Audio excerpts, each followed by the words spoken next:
on va se pencher sur une question que beaucoup de croyants peuvent se poser face aux difficultés.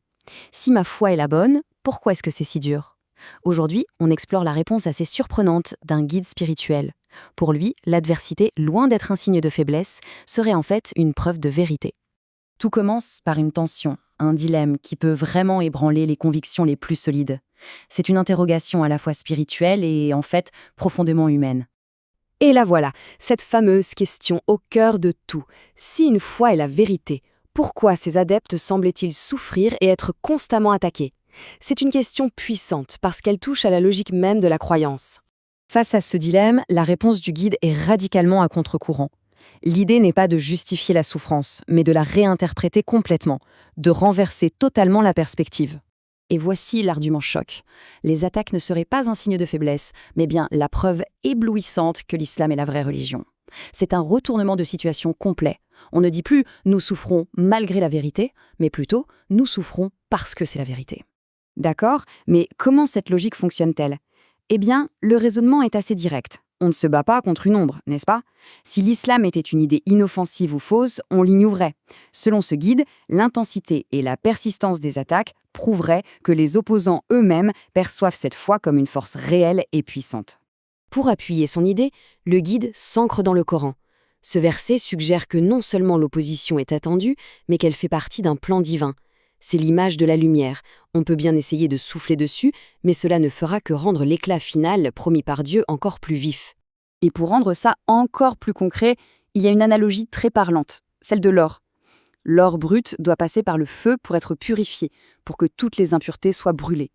De la même manière, les épreuves serviraient à purifier la communauté, à séparer ceux qui ont une foi superficielle de ceux qui ont une foi authentique et profonde.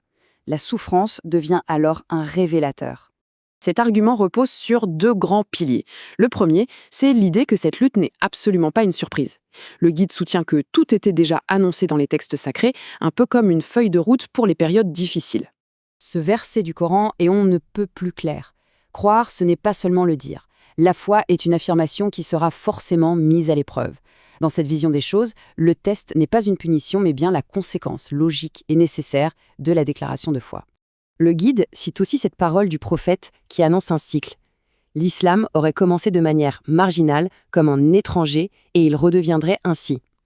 Mais ce qui est fascinant, c'est la conclusion. Ce n'est pas présenté comme une tragédie, bien au contraire. Cette position d'étranger est associée à une bonne nouvelle, ce qui transforme un statut a priori négatif en une marque d'honneur. Ok, donc le premier pilier, c'était les prophéties. Le deuxième pilier de l'argumentation, c'est l'histoire elle-même. Le guide propose de regarder le passé pour voir si ce schéma paradoxal, où l'opposition mène à la croissance, ne s'est pas déjà produit plusieurs fois.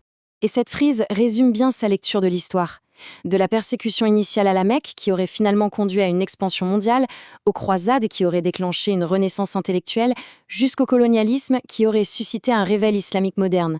Le modèle semble constant. Chaque tentative d'écraser la foi se serait soldée par une nouvelle forme de croissance. Ce qui nous amène directement à aujourd'hui et à ce que le guide appelle le paradoxe moderne. D'un côté, une couverture médiatique et des préjugés très forts. De l'autre, des études démographiques qui présentent l'islam comme la religion avec la croissance la plus rapide au monde. Pour le guide, ce n'est pas du tout une coïncidence, c'est la confirmation de cette règle historique. Très bien, mais si l'épreuve est une confirmation de la foi, comment y faire face concrètement?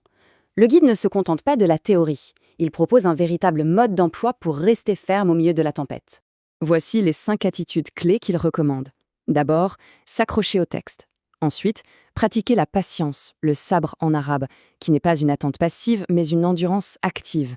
Troisièmement, maintenir une confiance totale en Dieu, le tawakkul. Quatrièmement, préserver l'unité de la communauté. Et enfin, peut-être le plus important, incarner un bon caractère, témoigner par ses actions. Mais tout ça, ça mène où? La dernière partie de l'argumentation se concentre sur la finalité, sur la promesse d'une victoire qui serait elle aussi inscrite dans les textes. Et ce qui est très fort, c'est que pour parler de cette promesse, le guide commence par valider la souffrance. Il cite ce passage saisissant où les croyants et même le messager sont tellement secoués qu'ils en viennent à crier « à quand le secours d'Allah ?» Le texte reconnaît que même les plus grands peuvent atteindre ce point de rupture. Et là, la réponse divine tombe, dans le même verset. Quoi? Le secours d'Allah est sûrement proche. C'est ça le cœur du message.